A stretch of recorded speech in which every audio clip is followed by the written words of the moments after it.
In the entire Pacific, there were just 55 boats assigned to the two uncoordinated submarine commands, 28 at Cavite and the other 27 at Pearl Harbor. A dozen of the 55 were obsolete S-class boats, relics of the 1920s, and they lacked adequate range, firepower, and underwater endurance. 11 more of the submarines were unavailable for combat duty because they were undergoing major overhauls in stateside ports or patrolling coastal waters in the Western Hemisphere, and one boat, the Celian, had already become the first United States submarine casualty of the war. She had been sunk, and 5 submariners had been dead during the Japanese attack on Cavite. Furthermore, this meagre force was plagued by large and small problems of every sort. Its strategy and tactics were as obsolete as its overage boats. Much of the submarine's equipment was either old and crude or new and ill-tested. The submarine service had no combat tradition whatsoever. In its 38 years of organized existence, including Atlantic picket duty in the First World War, it had sunk not a single enemy ship. Yet this tiny, poorly equipped undersea force would carry the offensive to the enemy from the very start. And before they finished waging their deadly campaign, the United States submarines would write one of the greatest chapters in the history of naval warfare. No American and certainly no Japanese naval officer could have imagined the extent of the retribution that the United States submarines would eventually exact from Japan's Imperial Navy.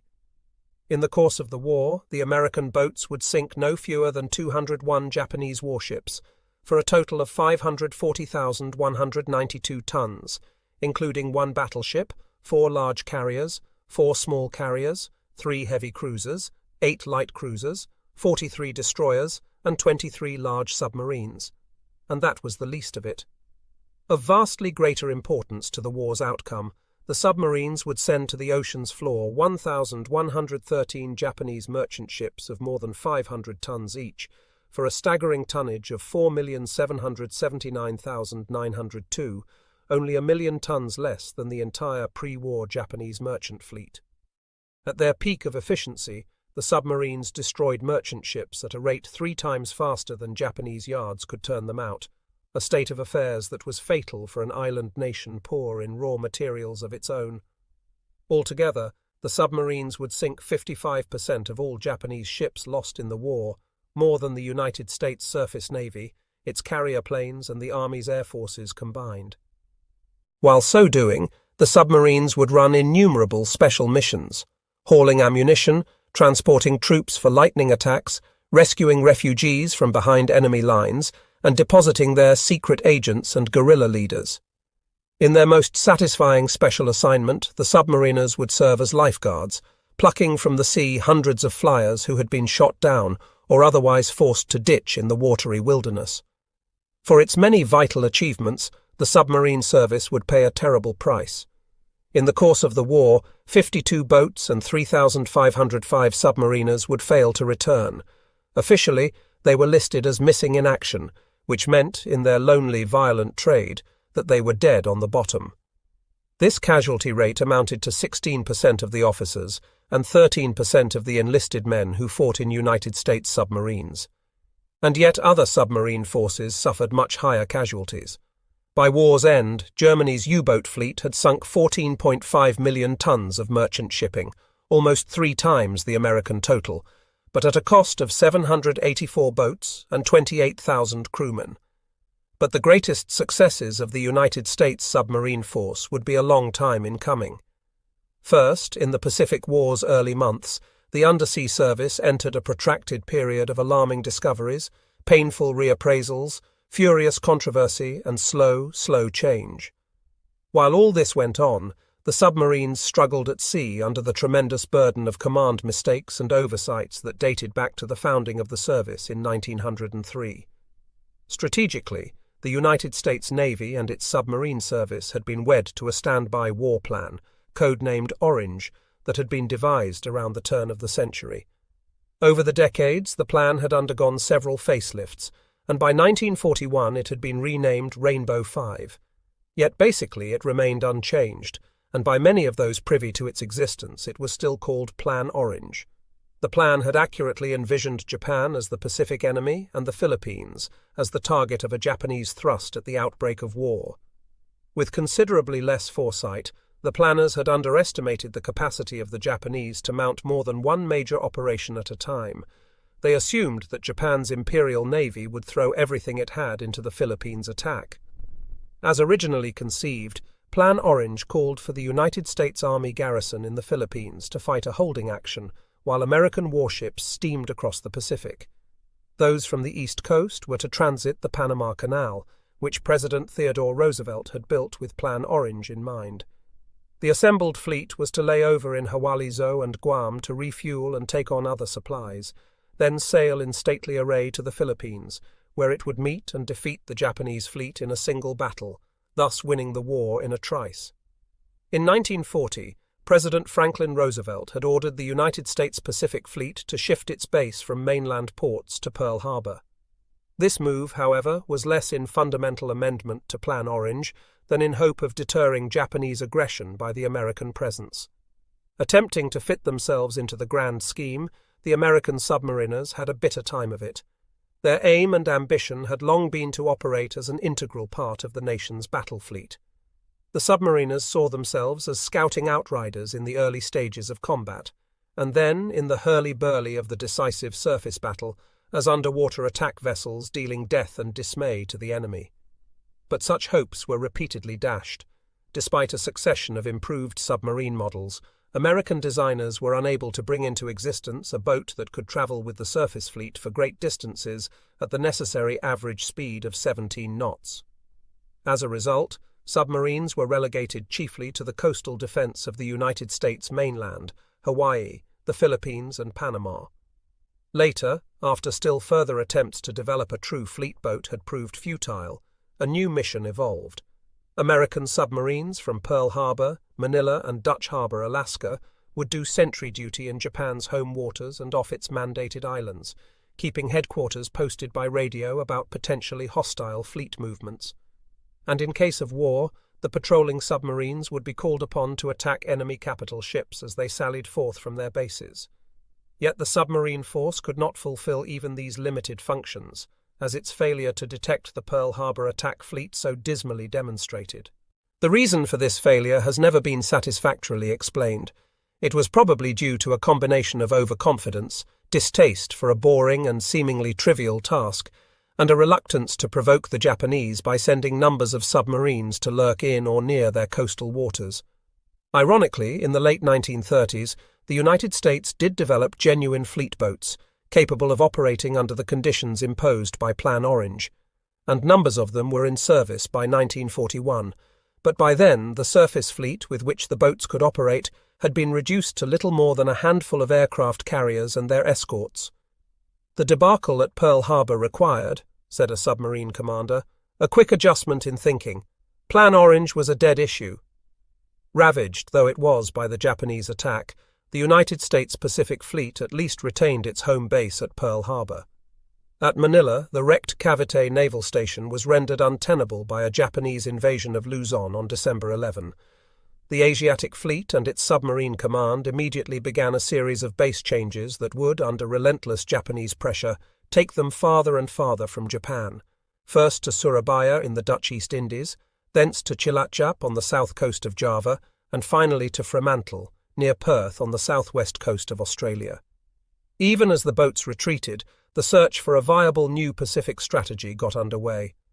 With the fall of the Philippines in the spring of 1942, the Americans joined with the British and Dutch in a desperate and futile attempt to stop the Japanese surge short of the Malay Barrier, an effort that Admiral Ernest J. King, an old submariner who took on double duty as Chief of Naval Operations and Commander-in-Chief United States Fleet, later called a magnificent display of very bad strategy. As part of that wishful plan, submarines were sent to lurk about probable Japanese staging areas, to provide early warning of little consequence, since Allied surface and air forces were still too weak to use the alert to advantage, and to attack the enemy invasion fleets as they headed southward, which failed to deter the Japanese one iota. Not until late in 1943, after nearly 2 years of trial and error, did American submarines begin to take fullest advantage of the Japanese maritime traffic patterns dictated by Pacific and Asian geography.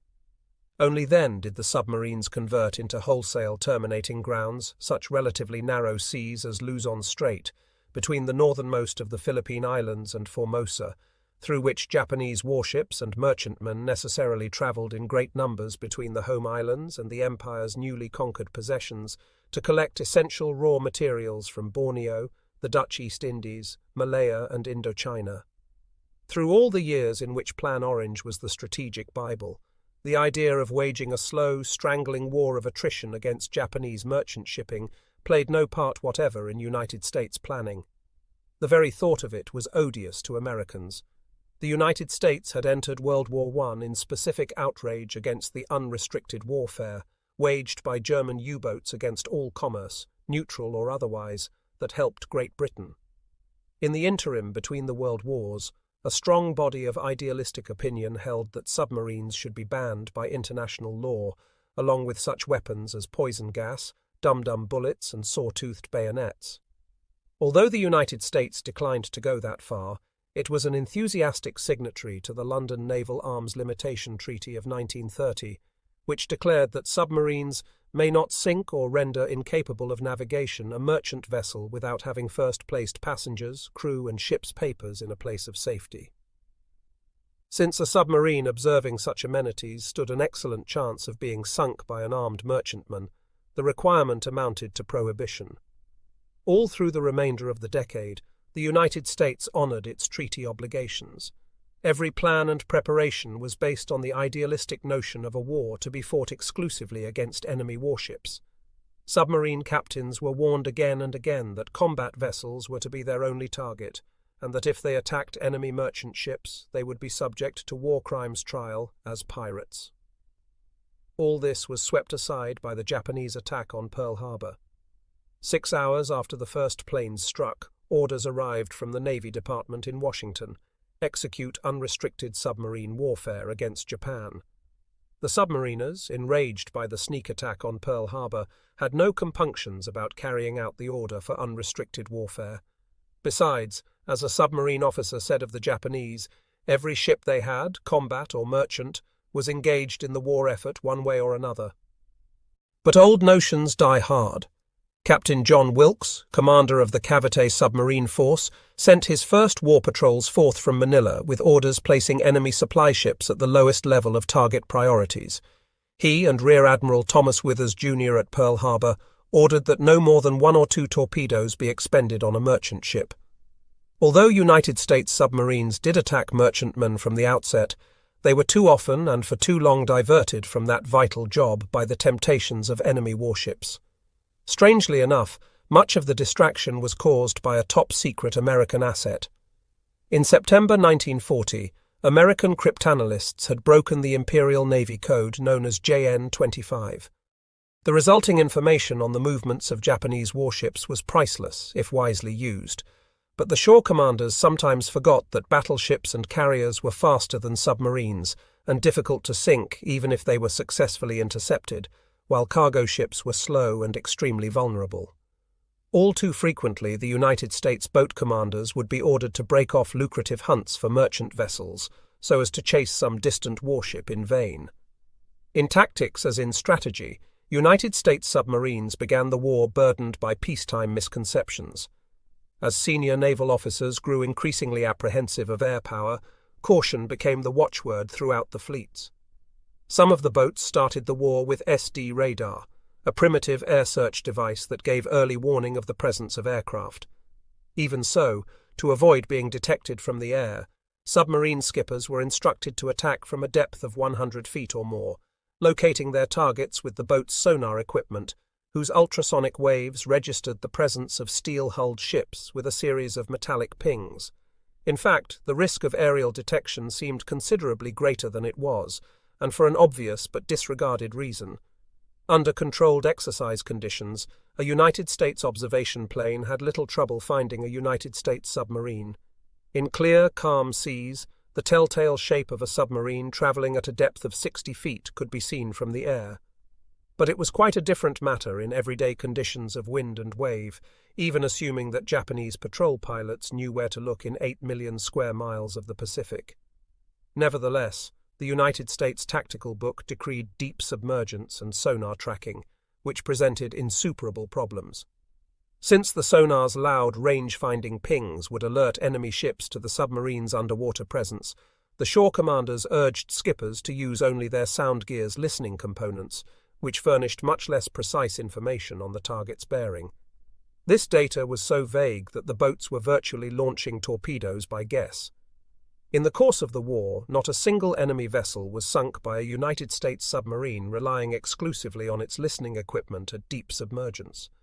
A few aggressive skippers experimented with maneuvering at periscope depth with their targets in plain view. But this tactic had a major drawback. The periscopes in older boats had nothing like an adequate range-finding feature, so the skippers shaped their tactics in an effort to compensate. Most skippers tried to minimize the factors of range and firing angle by shooting their torpedoes to run perpendicular to the track of the target. But of course the target was moving all the while, and misses were more frequent than hits. Even if the torpedoes did strike the target, their peculiarities were such that a right-angle hit was the worst of all angles from which to sink an enemy ship, though the submariners did not realize this for many months. A number of skippers tried night attacks on the surface, a tactic that was officially frowned on as being too dangerous. In fact, night surface attacks were, and would remain, hazardous until the sophisticated SJ surface search radar was introduced in August 1942.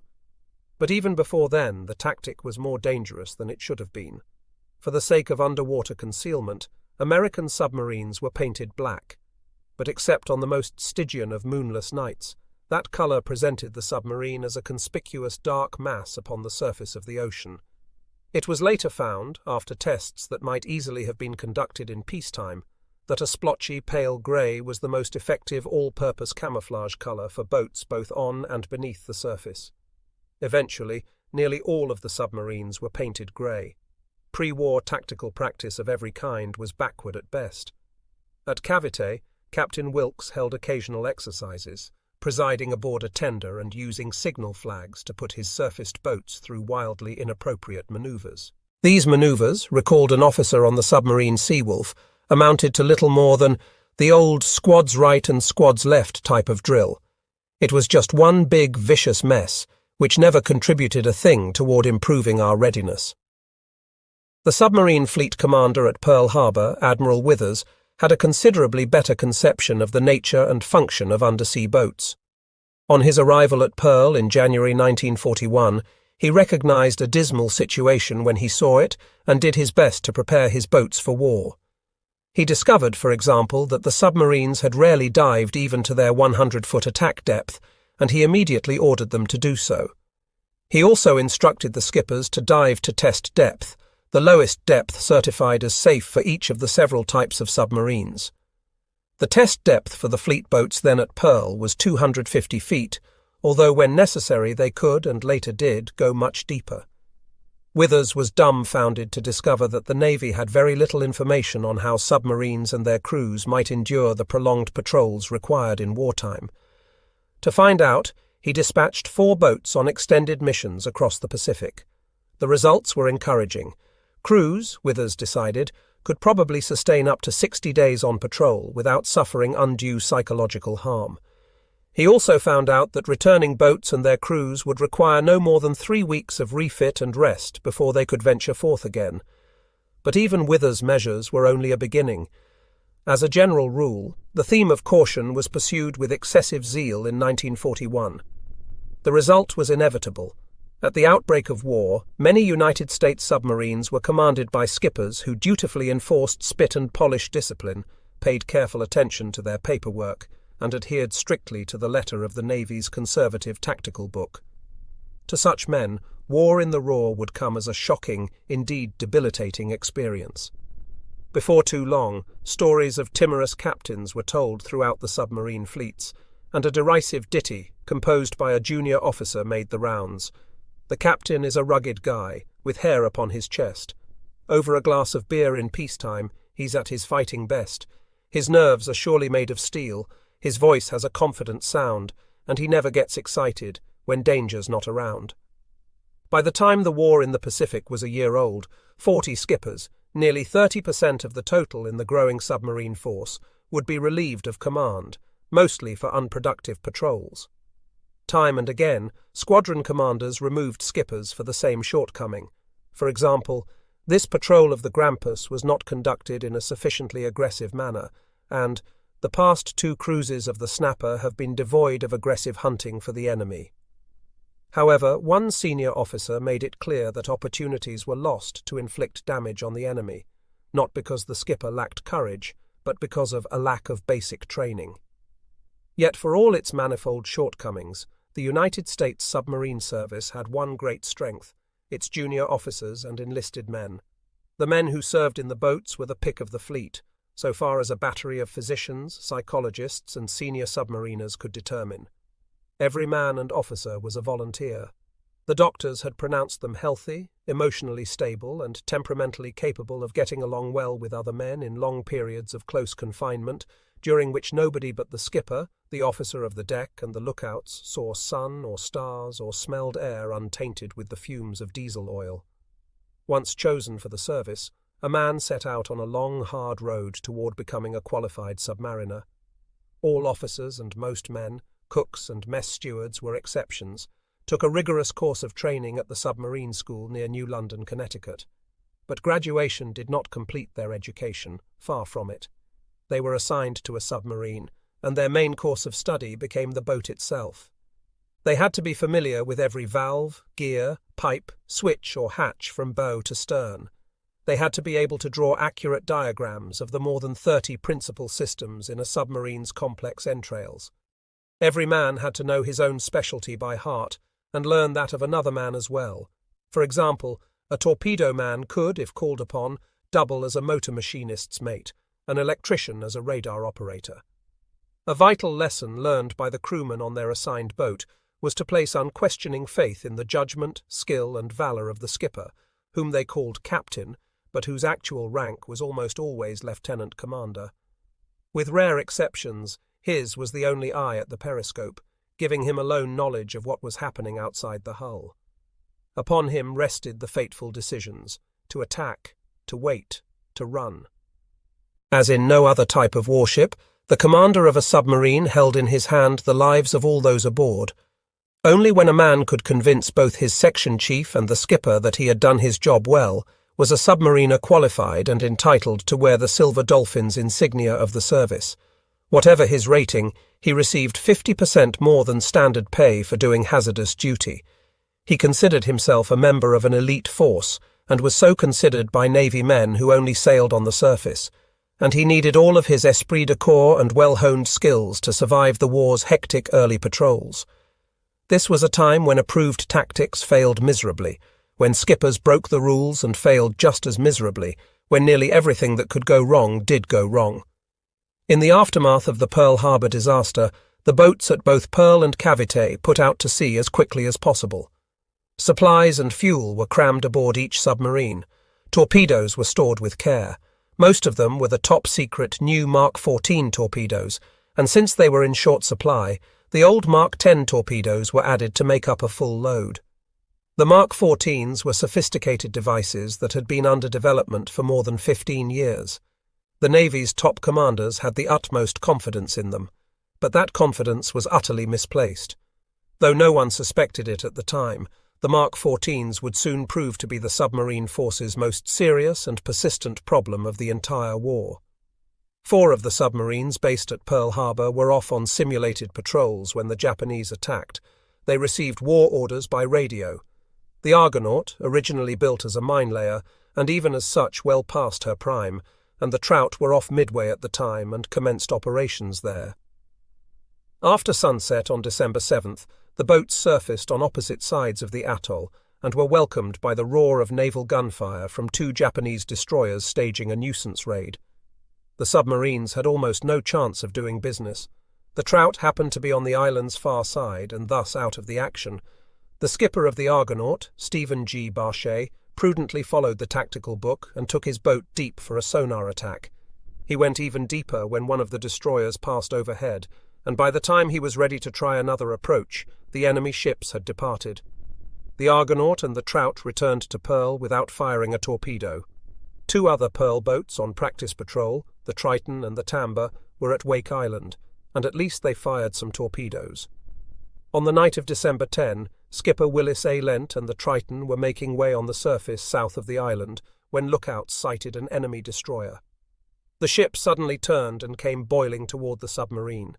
Lent went deep, and after the Japanese warship had passed overhead without dropping depth charges, fired all 4 torpedoes from his stern tubes. Lent later reported hearing dull explosions, but post-war Japanese records disclosed no damage sustained by a warship near Wake on that date. To the north of Wake in the Tambor, John W. Murphy Jr. saw 3 enemy warships on the night of December 11, but failed in his efforts to maneuver his boat into attack position. The next day, the Tambor fired her first torpedo by accident and into an empty sea. Then Murphy turned his submarine toward base, to be followed shortly by the Triton. Before these boats arrived empty-handed at Pearl Harbor, Admiral Withers had sent 4 of his 7 available submarines to the Marshall Islands, where he expected the Japanese carrier force would rendezvous for a second attack on Pearl. For all 4 boats, the result was fiasco. One boat was the Dolphin, an aged submarine now clearly unfit for service. Skipper Gordon B. Rayner counted no fewer than 35 mechanical breakdowns during his first and only wartime patrol. Rayner collapsed under the strain and was relieved of command by his executive officer, who brought the Dolphin limping back to Pearl. Near Kwajalein, Joseph Willingham Jr. in the Tautog fired 3 torpedoes at a small mine layer and missed with them all. Then, plagued by a fogging periscope, he went home. The Thresher, under William L. Anderson, found little game in the Marshalls and continued on to Guam, which had fallen almost immediately to the Japanese. There, Anderson fired 6 torpedoes at a Japanese freighter, 4 more than the official quota for a merchant ship. Anderson heard 1 fish hit and claimed a sinking. He was later proved wrong. The ship did not sink. Even if the ship had gone down, 5 misses out of 6 torpedoes was not a very good score. In the Pompano, Lewis S. Parks had an eventful patrol. While steering westward toward the Marshall Islands, the Pompano was twice bombed by United States planes, one of many such mistakes that would be made, and suffered damage to her fuel tanks that left her trailing a broad wake of oil. At WWII in the Marshalls, Parks found a large Japanese transport anchored in the harbour and waited a day for her to come out. When she did, Parks set up for a daylight periscope attack, a disapproved tactic, and launched 4 torpedoes, 2 more than he should have. The Pompano then went deep, and when Parks brought her back to periscope depth, he saw the enemy ship listing on the port beam and apparently settling. With the Pompano still leaking oil, Parks returned to Pearl Harbor and, like Anderson in the Thresher, claimed a sinking. He too was mistaken. The transport succeeded in making it back into the harbor of WWII. In fact, the United States submarines sent to the Marshalls had sunk not a single Japanese vessel. While the futile Marshalls forays were going on, Withers dispatched 3 submarines to prowl the enemy's home waters. These boats had a much livelier and somewhat more successful time. The Gudgeon, under Elton W. Grenfell, was first off the mark, leaving Pearl Harbor on December 11, proceeding with great caution and spending more than 3 weeks before she finally arrived off Bungo Strait, the busy western entrance to the inland sea between the Japanese islands of Honshu, Shikoku, and Kyushu. In daytime, Grenfell remained below the surface at approximately 100 feet, ascending only occasionally to peek through his periscope. Each night after 9 o'clock, the Gudgeon surfaced in order to recharge batteries. This operation was often conducted with enemy ships in the distance, which made it an instructive experience. For the first time, recalled Grenfell, you realized that you could get dead. On the afternoon of January 4th, 1942, the Gudgeon sighted a small Japanese freighter. Grenfell, aided by his fire control officer Robert E. Dornin, moved into a range of 2,600 yards. Dornin loosed 2 torpedoes and missed. It had been the almost perfect approach, Grenfell said later. Dornin almost wept. On the night of January 9, the Gudgeon hit a 5,000-ton freighter, and Grenfell claimed a sinking, mistakenly it turned out. But on the way back to Pearl, the Gudgeon put a torpedo into a Japanese submarine. This time, though Grenfell doubted that he had a sinking, the submarine sank. Of the other boats sent from Pearl to the Empire's waters, the Plunger patrolled off Key Strait, the eastern entry to the inland sea.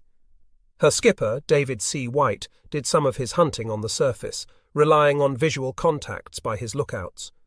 In this risky and disapproved posture, he spied a Japanese destroyer that spotted him at the same time and made a swift run at the Plunger, dropping 24 depth charges. However, the Japanese submarine hunters had set their charges to explode at too shallow a depth, and the Plunger escaped with nothing worse than a severe shaking. After that, White was a bit more cautious.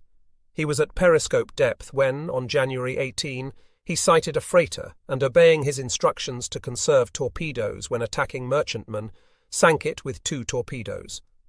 Among all the submarines based at Pearl, the Pollock, commanded by Stanley P. Moseley and patrolling off the mouth of Tokyo Bay, had by far the busiest time.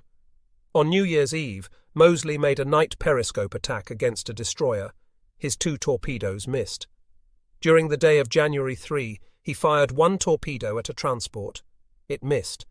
2 days later, he loosed 6 torpedoes against another transport and listened with vast satisfaction to the explosions. He claimed a sinking, but did not stay around to see if the ship went down. It did not. On January 7, Moseley scored 2 hits on another freighter, a probable sinking. Finally, on the night of January 9, Moseley fired 4 of his few remaining torpedoes at still another enemy freighter and felt confident of a sinking. Moseley believed that he had destroyed 3 ships, but post-war analysis based on Japanese records reduced the figure to 2. In all, the first patrols of the 11 Pearl Harbor boats had produced the disappointing total of only 4 ships sunk, and when the submarines returned to base, their skippers were subjected to scathing critiques, some ill-tempered and inconsistent, from Admiral Withers and his staff. The Argonaut's Barchet was rebuked for making a night sonar approach, an approved tactic. Withers even suggested that Barchet might better have attacked from the surface, a tactic the Admiral had vigorously disapproved. The Triton's Lent was singled out for his inclination to dive immediately upon seeing or hearing anything, a tendency shown by several other skippers who went by the book. The Gudgeon's Grenfell had taken too long in arriving on station. More surface cruising could have been done, reducing the terrific overhead in time. Grenfell, along with David White in the Plunger, was criticised for expending more than 1 torpedo on a freighter. Of Anderson's Thresher, it was Said, the percentage of time utilised in productive effort was all too low, and the unfortunate Gordon Rayner was sent back to the States. Like the Pearl Harbor boats, the submarines of the United States Asiatic Fleet produced little more than a long list of woes and mistakes on their first patrols, which took place while their base was being moved from Manila to Surabaya in the Dutch East Indies. The 22 boats available for war patrol were deployed in a desperate manner meant to protect the Philippines. 13 were sent by Captain Wilkes to scout and harass invasion fleets expected to come in from the west and northwest. 5 patrolled east of Luzon, and 4 took station to the south. Only one of the southern boats found a target, and the single torpedo she fired hit nothing. To the east, the old S-39 patrolled without finding a target, but the other 4 had even worse luck. While the Tarpon was manoeuvring to attack an enemy ship, a torpedo man frightened it away by firing 1 fish accidentally. In the Sculpin, Lucius H. Chappell ran into such rough seas that, unable to fire with any accuracy, he could only watch helplessly while enemy shipping scuttled in and out of Layman Bay on Luzon after successful Japanese landings there. On Christmas Day near the Palau Islands, the skipjack's Lawrence Freeman sighted precious game, a Japanese aircraft carrier, and better yet, one with only a single destroyer escort. Freeman took the skipjack down to 100 feet and moved into a range that was estimated by his sonar operator at 2,200 yards. He fired 3 torpedoes from his bow tubes. The 4th was inoperative. Evidently all of the torpedoes missed. The sonar man later admitted that he may have underestimated the distance by as much as 800 yards. That was as close as the skipjack came to a score on her first patrol. In the Seawolf, Frederick Burdett Warder, a tough, daring skipper who was appropriately nicknamed Fearless Freddy, suffered an experience that sorely tested his notoriously short temper. At Apari, on the northern end of Luzon, Warder found a lone Japanese destroyer standing guard and managed to slip unseen into the harbour. There at anchor lay a fat and delectable seaplane tender. From 3,800 yards, Warder fired 4 torpedoes. Silence. Preparing to leave the harbour, Warder backed off to 4,500 yards and sent 4 stern torpedoes at the tender. Again silence. Warder had achieved the seemingly impossible feat of missing a large, motionless target with 8 torpedoes at a good range. As he escaped from the harbour, Freddie Warder was in a profane rage, but he concluded self-confidently and correctly that it was not his fault. There had to be some other explanation, and it had to involve the torpedoes. Of the 13 submarines that were headed westward, the Sea Raven and the Sturgeon were assigned to hunt prey in the Formosa Pescadores area. The skipper of the Sea Raven, Theodore C. Aylward, who had long suffered from high blood pressure, experienced dizziness and chest pains. His executive officer took over most of his duties and brought the boat home after an otherwise fruitless patrol. Aylward fired 3 torpedoes at 2 Japanese ships with no hits. In the Sturgeon, skipper William L. Wright completed his patrol, having fired only 4 torpedoes at a single merchant ship, all of which missed. The Pike, off the coast of Hong Kong, fired 1 torpedo at a freighter and missed from 3,000 yards. No further targets were sighted. On the western coast of Luzon, the Sailfish made half-hearted sallies under Morton Mummer Jr., a lieutenant commander with a reputation as a stickler for discipline. On December 13, after a submerged sonar attack on 2 Japanese destroyers, the Sailfish lay deep while nearly 20 depth charges exploded harmlessly above her. Under the strain, Mummer came completely apart and, at his own request, was locked in his stateroom. The Sailfish's executive officer, who assumed command, sent a radio message to headquarters. Commanding officer breaking down. Urgently request authority to return. Permission was granted. The Permit stayed for 9 days off Subic Bay and cut short her patrol after her captain contracted a skin disease and a crewman's hand was caught and mangled in machinery. The S-36, patrolling in the Lingayen Gulf area, found plenty of targets. Japanese ships began putting troops ashore here on December 11. But the old boat did not sink anything and ended her patrol after a communications breakdown caused by a flawed radio receiver. The Swordfish, under Chester Smith, made the first confirmed sinking by a United States submarine in this or any other war. But at first, the same problems that frustrated most of the submarines were visited copiously upon the boat. On the night of December 9, while patrolling the southern coast of Hainan Island, the Swordfish chanced upon a big Japanese convoy screened by destroyers. Attacking on the surface, Smith sent a torpedo streaking toward a large supply ship. Then he had to dive to escape a destroyer bearing down on him fast. During the dive, the sonar operator reported hearing the torpedo detonate, but when Smith came up to periscope depth, he saw the ship steaming along unscathed. Apparently, the torpedo had exploded prematurely. Smith fired another torpedo at the ship and dived again. Again a loud explosion in the sonar, but no sinking and perhaps no hit. The Swordfish tracked the convoy southward for 2 days and made another surface attack on the night of December 11. Smith aimed 2 torpedoes at a ship. Both missed. He then lost contact with the convoy. In the pre-dawn darkness on December 14, while at periscope depth, the Swordfish found the convoy again, or another one just like it. Smith brought the boat to the surface and fired 2 torpedoes at a freighter. 2 loud explosions clattered in the sound gear. Smith later reported a sinking, but could not confirm it. He was mistaken. That afternoon, Smith made a submerged attack and carefully fired 3 torpedoes at 2 freighters. He scored 2 hits that only damaged the freighters. Then he had to dive deep and commence evasive action to escape a posse of vengeful destroyers. Finally, on December 16th, Smith caught sight of his historic victim, a big freighter off the coast of Hainan. He made a submerged approach and fired 3 torpedoes at 2,800 yards. 1 fish exploded prematurely, but the others hit. Then, from the sound gear, came the freighter's death rattle, muffled explosions as cold water drowned her boilers, followed by the crackling noises of steel plates and pipes buckling and tearing. Through his periscope, Smith saw the freighter aflame and going down stern first. He had sunk the Atsutusan Maru, 8,663 tons. The crewmen of the Swordfish were overjoyed by their termination and quickly forgot their many misses. But in fact, as Smith and other skippers sensed, the misses were more significant than the sinking. Of all the United States submarines that took to the sea during that dismal December, the boat whose patrol was the most significant in the long term was, paradoxically, the one that endured the greatest frustration. The submarine was the Sargo, and she was sent by Captain Wilkes from Manila Bay to Cam Bay in southern Indochina. As it happened, the Sargo's skipper, Tyrrell Jacobs, had seen peacetime service with the Bureau of Ordnance, the virtually autonomous branch of the Navy that designed the torpedoes and all other weapons for the fleet. Though Jacobs was no torpedo expert, he probably knew more about the secret innards and workings of the vaunted Mark 14 than any other man aboard the boats. The Mark 14 differed in many respects from the old Mark 10.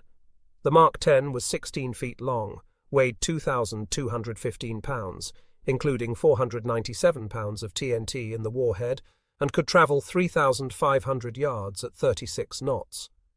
The Mark 14 was 4.5 feet longer, about half a ton heavier, and could run 4,500 yards at 46 knots or twice as far at 31.5 knots. The Mark 14 was also considerably more powerful than the Mark 10. Early versions of the Mark 14 carried 507 pounds of TNT in the warhead. Later, with the development of a more potent explosive called Torpex, a compound of TNT, an explosive called RDX and aluminum powder, the warhead load was raised to 668 pounds. There had been no attempt to change the basic propulsion system of the Mark 14. As in the Mark 10, the passage of the fish out of the tube, the Mark 14 was built to the same 21-inch diameter of the Mark 10, so that it could be fired from old submarines, tripped a starting lever, which caused water to be sprayed into a flame generated by alcohol and air carried in flasks inside the torpedoes. The resultant steam spun a turbine, which in turn drove the missile's propellers. Before firing, the directional gyroscopes inside both models were set for the desired course. The fish were expelled from the tube by a surge of compressed air, after which they were supposed to run at a preset depth, controlled by a hydrostatic device. The most important difference between the two torpedoes lay in their detonating devices. The Mark 10 was detonated by a contact exploder that was as straightforward as a sledgehammer. The Mark 14 was equipped with a secret and complicated new exploder that worked on magnetic principles. This exploder, designated the Mark 6, had been specifically designed to detonate the warhead when the torpedo came within the magnetic field of an enemy ship. The Bureau of Ordnance, as it was commonly called, had developed the Mark 6 detonator for a sound reason. Over the years, the flanks of warships had been encased in ever thicker steel plating. The old torpedoes might hit a heavily armoured battleship on or just below the waterline and do little damage. However, the steel plating on a warship's underbelly was kept relatively thin, for to increase the thickness of armour there would add great weight and thus cut down critically on speed. The Mark 6 was supposed to make it possible for the Mark 14 torpedo to get at a warship's vulnerable underbelly with maximum effectiveness. For good measure, just in case the Mark 14 failed to detonate as it entered the target ship's magnetic field, the torpedo was also equipped with a contact exploder. The weapons designers at Bureau of Ordnance had based their new exploder on a mechanism that the Germans had employed to trigger mines during the First World War. Known as a magnetic pistol, the device consisted of a magnetic compass, whose needle swung and tripped off a detonator as a ship came within its range. Experimental work on the new torpedo with its sophisticated exploder had begun in 1922, when Bureau of Ordnance allocated an initial $25,000, a whopping sum at the time, to the Naval Torpedo Station at Newport, Rhode Island. The torpedoes turned out to be fiercely expensive. They cost $10,000 apiece, and the frugal officers in Bureau of Ordnance regarded it as the height of extravagance to blow them up in a test program. Instead, they were tested with water-filled warheads so that they could be retrieved from the sea and used for subsequent tests and practice. In tests performed with dummy warheads, the Mark 14s ran straight and true. But Bureau of Ordnance never tested a live warhead on a Mark 14 torpedo. It seemed unnecessary. The Mark 14 torpedo and the Mark 6 exploder went into limited production, but were kept secret by Bureau of Ordnance from all but a handful of high-ranking officers. The line officers and men in the submarines learned little or nothing about them until the autumn of 1941, when the first few skippers and torpedo officers were sketchily briefed on the weapon that would gradually be substituted for the Mark 10 and its trusty old contact exploder. Because of his earlier duty at Bureau of Ordnance, Tyrrell Jacobs was one of the few submarine skippers who knew how the secret Mark 6 exploder was supposed to work. Since the instrument had several precise operations to perform, it was both bulky and complex. It weighed 92 pounds and was nested in the underside of the warhead. To set off the warhead at the right instant, its mechanism had to complete 3 steps in a fraction of a second. First, the firing pin, released by the target ship's magnetic field, struck a primer cap. This, in turn, exploded a detonator set into a cavity in a booster charge. The explosion of the booster created shock waves powerful enough to detonate the main warhead charge of TNT, a material normally so stable that neither heat nor minor shock would set it off. To prevent any fatally premature detonation, the Mark 6 was designed to hold the warhead unarmed and inert while the weapon was in the submarine's torpedo tube and immediately after firing. This was accomplished by keeping the detonator charge withdrawn from its nest in the booster until a spinner, set in motion by the torpedo's rush through the water and working through a gear chain, inserted the detonator charge into firing position. This action was completed only after the torpedo had travelled 450 yards, an interval calculated to enable the fish to get safely clear of the submarine, to stabilise its initial gyrations, and to give the Mark 6's electrical innards time to warm up. One other attachment, called an anti-countermining device, was included. Using a sea-pressure diaphragm, it kept the firing pin immobilised during the torpedo's race toward the target. This prevented any nearby explosion, or the magnetic field of a mine or another torpedo, from detonating the warhead prematurely. As thus devised by the finest engineering minds in the Bureau of Ordnance, the torpedo was theoretically a perfect weapon. But Tyrrell Jacobs realized that the Mark 14 was a dismal failure, and he became the first man to attempt to correct its many complicated faults. On December 14, Jacobs and the Sargo made their first contact with a Japanese ship, a 4,000-ton cargo vessel. Jacobs ordered the torpedoes set to run at a depth of 15 feet, which would carry them under the enemy ship. When they detonated in the ship's vertical magnetic field, the explosion would smash the vessel's keel, sinking her swiftly. Jacobs fired one fish at a range of about 1,000 yards. It ran only 450 yards and then exploded, the concussion rocking the Sargo violently. This failure was more clearly a premature explosion than those the other skippers experienced, for Jacobs' torpedo had travelled barely the distance needed to arm its magnetic exploder. At first, Jacobs thought that some new Japanese anti-magnetic apparatus had exploded the torpedo prematurely, but when other torpedoes went off at different distances from his target, he reconsidered. More likely, he decided, the premature explosions were caused by some built-in flaw in the Mark 6 exploder. Jacobs discussed the problem with his torpedo officer, Lieutenant C. Douglas Rhymes, Jr., and decided to deactivate the Mark 6's magnetic feature, a procedure expressly forbidden by the submariner's orders.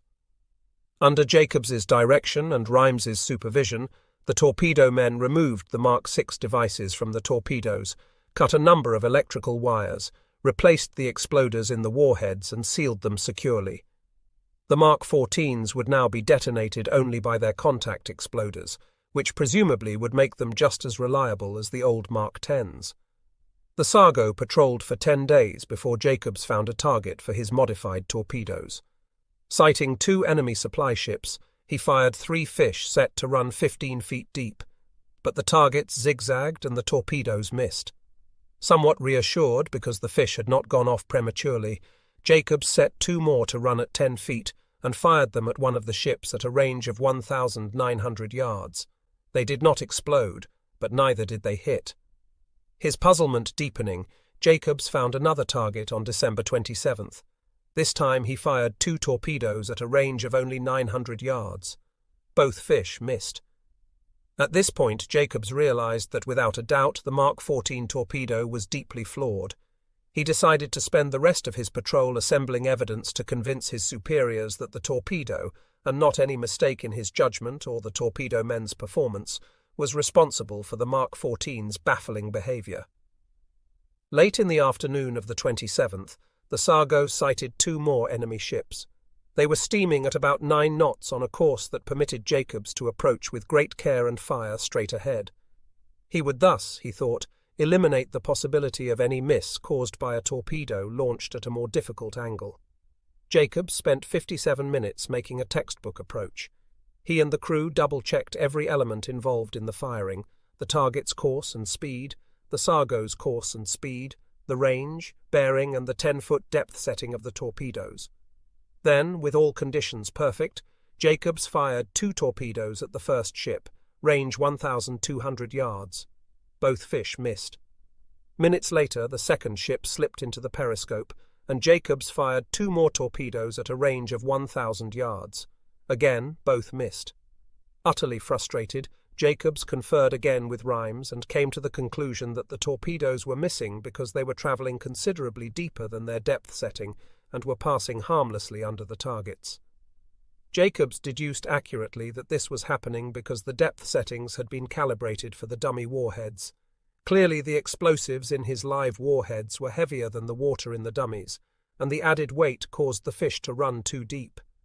Jacobs tried one more time to adjust a torpedo to work right, but when he fired it at a tanker, it too missed. At that point, having done all he could under combat conditions, Jacobs spread the alarm. He radioed Captain Wilkes, who was then en route to the new Surabaya base in Chester Smith's Swordfish, and informed him that he had fired 13 Mark 14s at 6 different targets under ideal conditions, that he had disobediently disarmed the magnetic feature, and that he was convinced the torpedoes were missing because they were running much deeper than set. Jacobs's message was also addressed to the headquarters of Wilkes's boss, the commander-in-chief of the Asiatic Fleet, and the ordnance expert there quickly rose to the defence of Bureau of Ordnance's handiwork. He alleged that the torpedoes were failing because Jacobs had not tightly resealed the Mark 6 exploders after he had cancelled their magnetic features and replaced the devices in the warheads. Seawater, he suggested, had seeped into the warheads and had flooded the exploders. While Jacobs was heading toward Surabaya, the ordnance officer alerted the Bureau of Ordnance in Washington, and that body immediately sent winging to Surabaya a lieutenant commander named Walker to look into the charges. He placed all blame for the Sargo's torpedo problems on the boat's captain and crew, who, he claimed, had mishandled the weapon. Many months would pass before any sort of official testing of the Mark 14 was initiated. Nevertheless, Jacobs had accomplished something. His complaints touched off a litany of laments about the Mark 14's performance from the commanders of United States submarines. In January 1942, with the Japanese swarming south from Indochina to Malaya, William E. Ferral's Sea Dragon was sent to the enemy staging area at Camran Bay, where Jacobs before him had met with such perplexing misfortunes. Within 2 weeks, Ferral made 8 attacks, firing a total of 15 torpedoes. He scored only 1 hit, which damaged but failed to sink a Japanese merchant ship. Ferral surfaced and tried to finish off the cripple with his 3-inch deck gun, but was driven under by an enemy plane. During February and March, the misses mounted. Off the southwest coast of Celebes, the Spearfish fired 4 torpedoes at a Japanese cruiser and missed with each one. Lawrence Freeman, patrolling the north end of the Molucca Passage in the Skipjack, fired 2 torpedoes at an inviting seaplane tender from 2,000 yards. Both fish missed.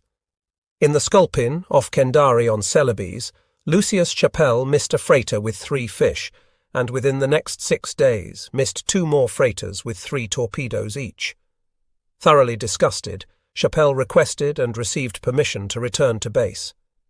"If the truth must be told," he wrote of his own reaction, "the commanding officer was so demoralized and disheartened from repeated misses, he had little stomach for further action." Other skippers reacted differently. Many of them followed Tyrrell Jacobs' lead and disarmed their torpedoes' magnetic detonators. This did them no more good than it had done Jacobs. Worse, some of the skippers, no longer able to endure their exasperation, become dangerously reckless. Such was the experience of Henry Bruton in the Greenling, patrolling off the Eniwetok atoll. On April 30, the Greenling made a submerged approach on a large freighter and fired a spread of 4 torpedoes on a range, and bearing that made success seem certain. Nevertheless, the torpedoes missed. Bruton, ordinarily an even-tempered man, was enraged. He ordered his boat to the surface and pursued. Passing the Japanese ship at 6,000 yards, the Greenling submerged again and turned to an attack course. In bright moonlight, with the target clearly visible in the periscope, Bruton closed to a distance of 1,350 yards and fired 2 torpedoes. The ship sailed on, unhit, undisturbed, and evidently still unaware. Bruton surfaced and again took up the chase. At about 7,000 yards, the Japanese finally spotted the submarine and fired 2 rounds from a stern gun. Both fell short, and the Greenling, still on the surface, relentlessly closed the range. At 5,000 yards, the Japanese began zigzagging but did not open fire again. Speculating that the freighter's gun might be inoperative, Bruton sent the submarine's gun crew onto the deck to man the puny 3-inch gun. At 3,250 yards, the Greenling opened fire. After 6 rounds, the freighter began shooting back, and this time the splashes were close. In the brief but desperate duel that followed, the odds were all against the Greenling. The thin-skinned submarine could hardly have survived a single square hit, while the freighter could have taken a good many 3-inch shells without serious harm. Indeed, the Greenling's gunners did get 1 shell on target without noticeable effect, but a Japanese shell came down so close that it ricocheted against the side of the submarine and screamed close over the heads of the gun crew. Bruton was still far from ready to acknowledge himself beaten. For 5 hours the Greenling tagged after the freighter. Then, shortly before 6 a.m., Bruton fired 2 more torpedoes. The first missed. The second ran true for a while, but about 500 yards short of the target, it exploded harmlessly in the sea. At this point, Bruton saw an approaching aircraft blip on the Greenling's radar scope, and he finally quit. He had been fighting all night at considerable risk to no avail. Through the spring of 1942, morale aboard the submarines sank steadily, and the skipper's complaints grew increasingly bitter. Despite all this, both Bureau of Ordnance and the staff officers at submarine headquarters refused to believe that anything was basically wrong with the Mark 14 torpedo. In early May, the situation further deteriorated for the submarines, although it improved dramatically for the United States Navy as a whole. Japanese Imperial Headquarters planned a fatal blow. Its entire combined fleet would sortie to clear the way for the capture of strategic Midway Island. But American codebreakers got wind of the operation, and Admiral Chester W. Nimitz, the commander-in-chief of the Pacific Fleet, rushed his 3 available aircraft carriers to the scene, where they awaited the enemy vessels. What ensued was one of history's great naval battles, from which the United States Pacific Fleet emerged gravely hurt but victorious, and in which American submarines played a feeble and at times farcical part. Of the 25 boats available, only 3 made contact with any enemy ships. The Cuttlefish did no more than sight a Japanese tanker, report its position by radio to headquarters, and then dive, thereby losing contact. The Tamber, moving along briskly on the surface at night, fell in with 4 cruisers and 2 destroyers, presumably American. By first light, she saw that the warships were Japanese, and they saw her. In the ensuing confusion, 2 of the cruisers collided. Both were damaged in the crash, and one sank that afternoon without being hit by a single torpedo from the Tamber. The Nautilus, by a stroke of great good fortune, came upon a Soryu-class aircraft carrier that had already been severely damaged by United States carrier planes. The boat's skipper, William H. Brockman, Jr., launched a spread of 3 torpedoes at the 17,500-ton warship, intending to administer the coup de grace. He saw 1 fish hit and a great gout of flame and water shoot up from the spot. He then submerged to dodge the carrier's escorts. Brockman reported that he had put the carrier down and was officially credited with the termination, but in fact the carrier had been set afire and sunk by the bombs from United States planes.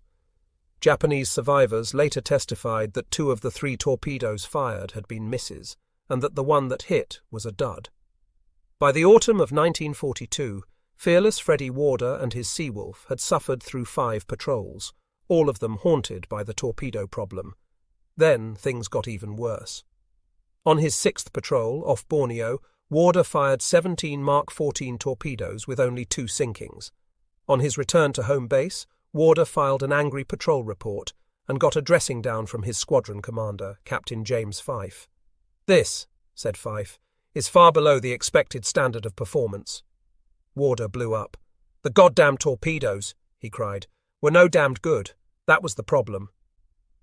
On his 7th patrol, in November, Warder decided to have a try at the sort of controlled firing test that Tyrrell Jacobs had attempted.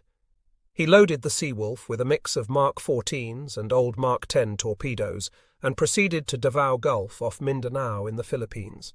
In a small harbour called Talomo Bay, he found an 8,000-ton transport lying at anchor. Warder, seeking a foolproof shot, crept in submerged to 1,400 yards.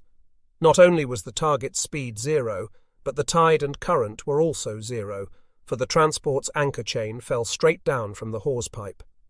Warder made a 1-degree correction in course for a straight bow shot with all gyro angle eliminated. One by one, with cold deliberation, Warder fired 4 Mark 14s. The first, set at 18 feet, ran under the target and exploded on the beach. The second, set for 8 feet, appeared to explode on the ship, which rolled heavily and then settled back on an even keel, seemingly undamaged. The third and fourth, set at 4 feet, did not explode at all. By this time the transport's guns were dropping shells around the Seawolf's periscope. Warder withdrew to reload, and this time he filled the tubes with old Mark 10s. Despite the Japanese shellfire, Warder again brought the Seawolf in close and fired 1 Mark 10. It exploded in the transport's stern, and the ship began to sink. Warder took the Seawolf around in a wide turn and fired another Mark 10 from the stern tubes. It too did its work, and the ship went down for good.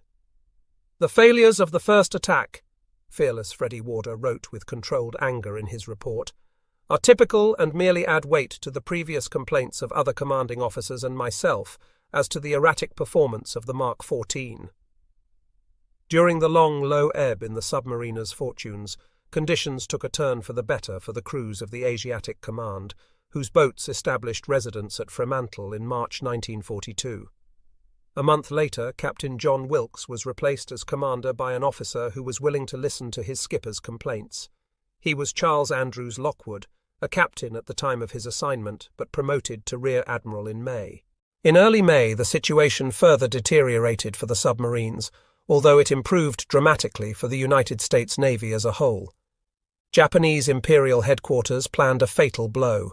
Its entire combined fleet would sortie to clear the way for the capture of strategic Midway Island.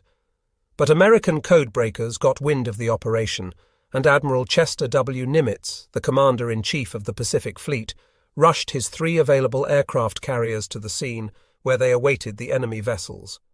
What ensued was one of history's great naval battles, from which the United States Pacific Fleet emerged gravely hurt but victorious, and in which American submarines played a feeble and at times farcical part.